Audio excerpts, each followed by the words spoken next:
Good morning friends, स्वागत है आपका आपके अपने YouTube channel study with Ravi Thakur पर। इस वीडियो में मैं आपके लिए लेके आ गया हूँ वन वर्ड सब्स्टिट्यूशन का पार्ट 63। तो ऑलरेडी मैंने 62 तक बना दिए हैं सारे पार्ट्स। तो आपने यदि वो नहीं देखे हैं तो आप प्लेलिस्ट में जाके उसको चेक कर सकते हैं।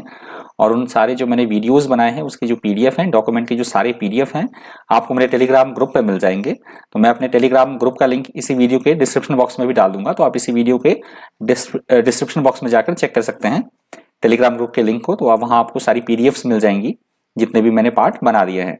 तो चलिए शुरुआत करते हैं वन वर्ड सब्स्टिट्यूशन के पार्ट 63 की। पहला वन वर्ड सब्स्टिट्यूशन है the practice of submitting a proposal to popular vote. The practice of submitting a proposal to popular vote, इसका मतलब है कि कोई विशेष कोई बात है या कोई चीज है, उस पे सभी जो लोगों का जनमत संग्रह, लोगों की जो वोटिंग होती है किसी घटना को लेकर, किसी विशेष बात को लेकर, किसी विशेष प्रपोजल को लेकर, तो उस पे लोगों की क्या राय है, लोगों का क्या मत है, लोगों की वोटिंग होना, जनमत संग्रह जिसे बोला जाता है, तो उसे इंग्लिश में बोला जाएगा referendum.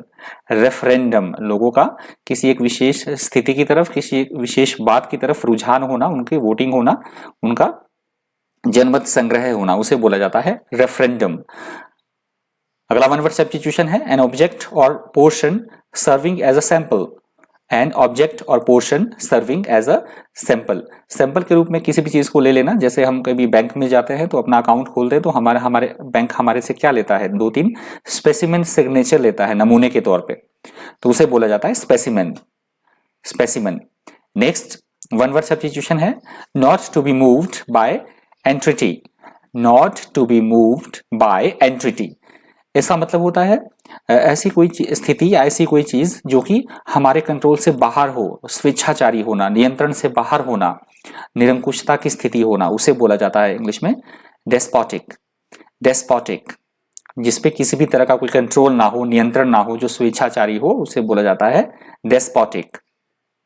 Next, to renounce a high position of authority or control.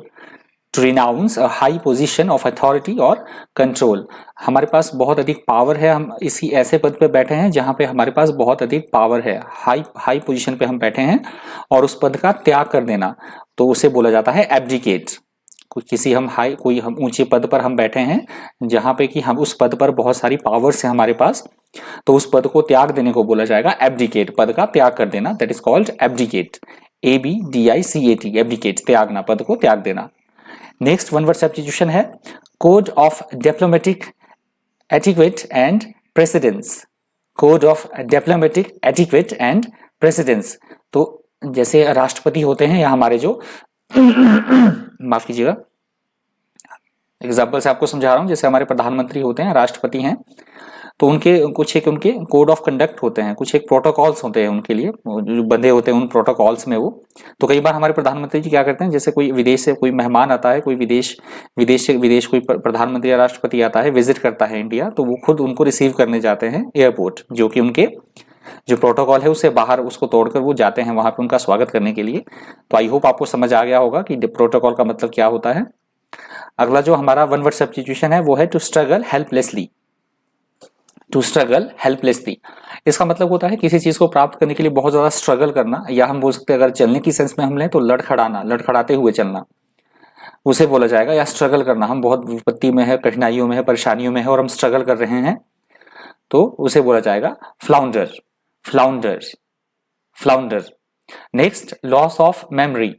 Loss of memory, हमारी जो स्मरण शक्ति होती है उसका खो जाना, नष्ट हो जाना, हमारी स्मरण शक्ति का, मेमोरी का खो जाना, नष्ट हो जाना, विस्मरण जिसको हम बोल सकते हैं, तो उसको बोला जाएगा इंग्लिश में एमनीशिया।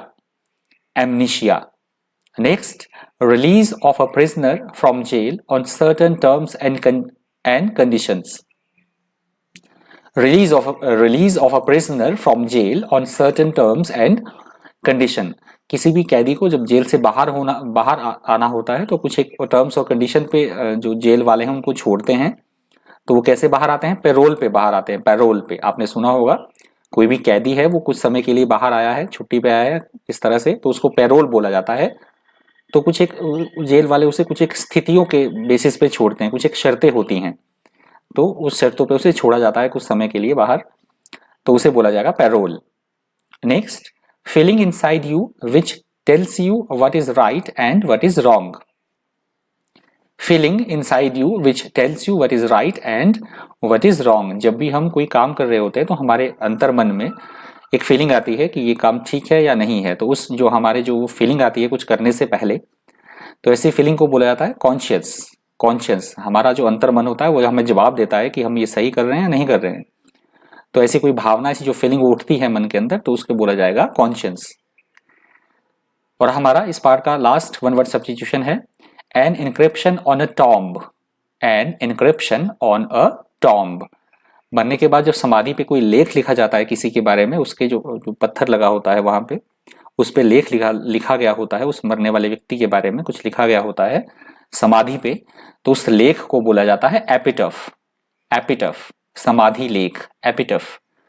तो ये इस पार्ट 63 का लास्ट वन वर्ड सब्स्टिट्यूशन था। तो यदि आपको वीडियो हेल्पफुल लगा हो, इन्फॉर्मेटिव लगा हो, तो वीडियो को लाइक कर दीजिएगा और अगर आपसे हो सके तो ज़्यादा से ज़्यादा शेयर भी कर दीजिएगा। अगर आपको लगता है कि शेयर करने लायक वीडियो है तो प्लीज़ शेयर भी कर दीजिएगा। और अगर आप मेरे चैनल पर पहली बार विजिट कर रहे हैं तो चैनल को सब्सक्राइब करना और साथ में बेल आइकन प्रेस करना बिल्कुल भी मत भूलिएगा, जिससे कि जब भी मैं कोई नई वीडियो अपलोड करूंगा तो उसकी नोटिफिकेशन आपको टाइम टू टाइम मिलती रहे। तो इस पार्ट में इतना ही। इसी तरह के इन्फॉर्मेटिव वीडियोज़ के लिए बने रहिए चैनल पर। Thank you, thanks for watching.